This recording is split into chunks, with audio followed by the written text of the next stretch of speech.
Diversidade traz perspectivas diferentes, solução criativa de problemas, resiliência. Uma empresa que só replica o mesmo perfil de pessoa é uma empresa mais frágil, não mais forte.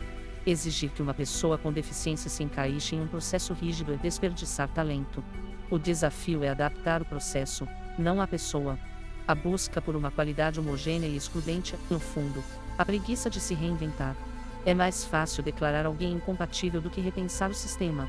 Quando a família é a primeira barreira, o amor que sufoca a autonomia. É aqui que a análise precisa ser mais delicada e, por isso, mais incisiva.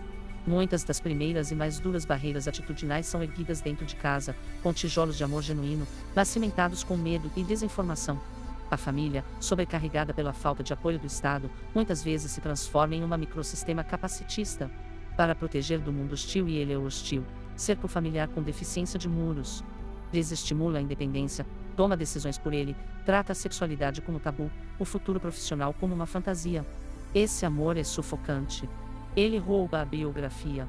A pessoa com deficiência vira o eterno filho, o irmão cuidado, aquele cujo projeto de vida é ser cuidado.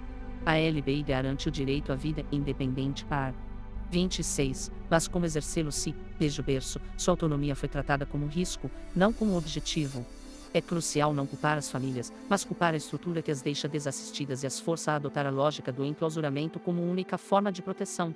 O Estado, ao não oferecer suporte adequado, serviços de assistência social, atendimento especializado e inclusão real nas escolas, joga sobre a família um fardo que ela não pode carregar sozinha.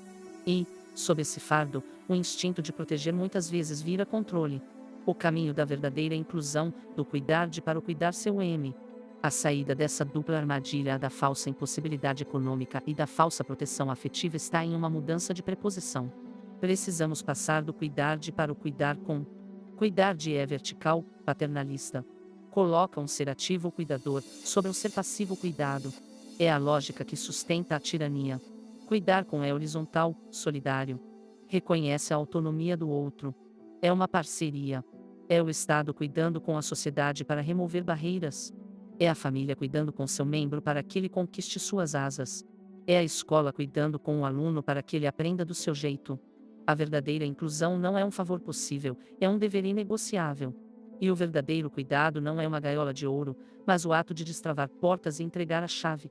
Não se trata de fazer tudo acessível de uma vez, mas de tornar a acessibilidade o critério zero de qualquer novo projeto e o norte de toda política de reforma.